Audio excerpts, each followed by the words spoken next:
You there, Mike? Yes, absolutely. Hey, what's up, man? Hey, how's it going? Thought maybe you were sleeping in after a busy week of basketball.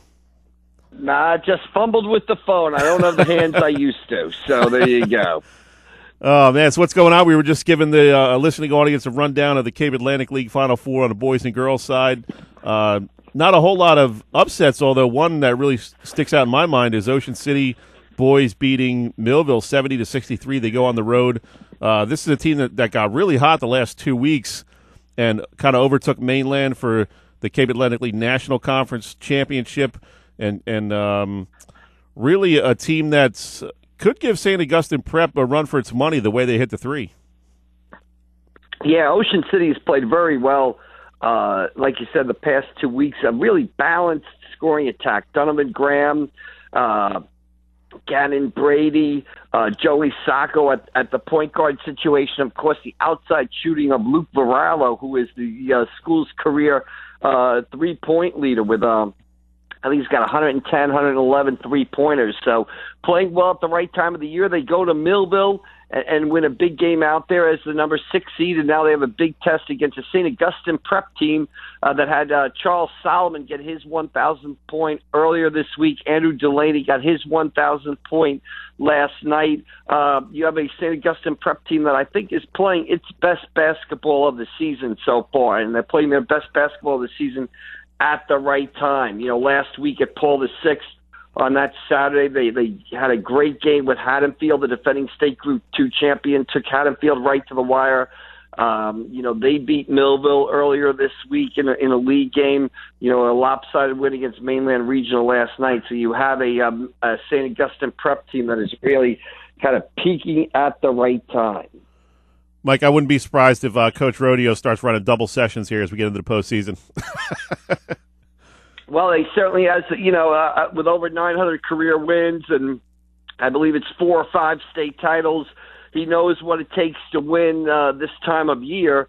He knows what it takes to get a team to play its best this time of year, and that's what every coach and every team wants to do. They want to be peaking at the end of the season. They want to be at their best, and it certainly appears that the Hermits are doing that right now.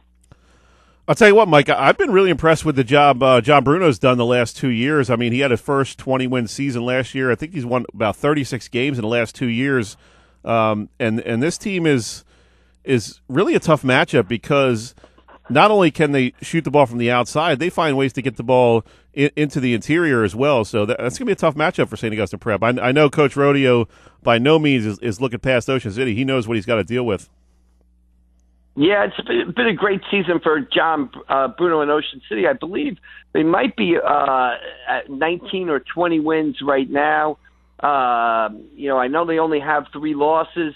It's been kind of a big year for John. It's his 30th season as Ocean City coach. He got career win number 400 earlier this week. So it's really kind of been a season of milestones for him. And as you said, it's really been a great season, a great 2-year run here that's kind of culminating now with a run to the CAL semifinals. And again, what kind of makes them tough, I think, is you can't focus on just one player. You can't just go in there and say, I'm going to take away this kid, I'm going to take away that kid. They have the 4 kids, the 5 kids that can hurt you. I think the other night against Cedar Creek, when they won in overtime to clinch the national division title, they had 4 guys in double figures. So, you don't know exactly who is going to hurt you. So you got to defend everybody on the floor, and that can be tough at times. Mike, I think the real big key for them on Wednesday night is going to be Donovan Graham. I mean, when he scores points, they're really tough to defend, and he's got such a great little 12-foot jumper from the side there, and can score in a lot of different ways. Can get to the foul line. To me, he's the biggest key for them in trying to take down St. Augustine. Yeah, the other key for Ocean City will just be handling St. Augustine's size. I mean, St. Augustine is so big. I mean, Charles Solomon is 6'4", 6'5", and can jump out of the building. Andrew Delaney is 6'7". His brother Matt Delaney is 6'8". They bring people off the bench like sophomore John Horner, who's 6'5". They just have so much size. And then they get some good perimeter shooting from Cole Vanderslice, which they got earlier this week against Millville. They can be extremely tough to beat. So I think sometimes it's just handling St. Augustine's size. Their size can overwhelm teams, with their ability to score inside. And I think that's going to be the biggest problem for Ocean City. How are they going to handle St. Augustine's size? Run the four-corner stall drill. Yeah, possibly. keep the game in the 40s. I think would be a key for them. I mean, you don't want to get out and try to run with St. Augustine. They'll end up blowing you out of the gym. Yeah, absolutely. St. Augustine likes to play up tempo. They like to get up and down. I think Ocean City would rather play at a little bit more of a deliberate pace. So, again, like you said, they're kind of handle St. Augustine's size and try to control the tempo, I think would be, kind of the strategy for Ocean City. Talk with Mike McGarry from the Press of Atlantic City. Check out all his stuff, pressofac.com. And, Mike, the other semifinal, Wildwood Catholic Pleasantville, they've played already twice this year. Wildwood Catholic won both those games. But Pleasantville, if there's a team that can match up with them, I think it is Pleasantville because of the versatility they have, not only on the bench, but in their starting lineup. They can hit threes, they can drive, they can get to the foul line. There's so many different ways they can score. So in that respect, it's definitely going to be a tough matchup for Wildwood Catholic. Yeah, I mean, you got the old sports cliche there. Can you beat it? It's tough to beat a team 3 times in one season. That will come into play Wednesday night. Pleasantville played Wildwood Catholic twice, lost twice. I think it's kind of an interesting game. I think Pleasantville is a little bit of a different team than they were earlier in the season when they played Wildwood Catholic. First of all, Pleasantville's got a great backcourt with Jalen Freeman and Samir Jones. Probably one of the better backcourts in South Jersey. Jacob Valise is playing much better towards the end of the season than he was early in the season. Last night against St. Joe, he got 13 points and 18 rebounds. He's almost like Dennis Rodman on the boards. In the Battle by the Bay, I think he already had 23 rebounds in the win over Atlantic City. He's really playing great as far as getting rebounds there. And I think Pleasantville is getting Noel Gonzalez is a sophomore guard who became eligible 30 days into the season after transferring from St. Joe. And last night against St. Joe in that 77-61 win, he really came off the bench, gave them some energy with his defense and his ability to drive to the basket. And they're getting a little bit more out of the McFadden kid, who I kind of focused on in my story today in the Press of Atlantic City and pressofac.com. St. Joe's up in that game 20-9 at the start of the second quarter. All of a sudden, McFadden comes into the game, a guy who really hasn't played a lot for Pleasantville this season. He hits 3 3-pointers. I think the last one was from, the Parkway rest stop so far behind the line there. He hits 3 3-pointers in the second quarter, completely changes the momentum of the basketball game, and Pleasantville really dominates from there and goes on to a 77-61 win. So again, we talked like St. Augustine, a team playing well at the right time of the year. I think you've got the same thing in Pleasantville, and I think you've got an interesting game Wednesday night with Pleasantville and Wildwood Catholic. Yeah, I think he hit that 1-3 from the rooftop of the Greyhound bus station. Yeah, he hit him, and they got the crowd going.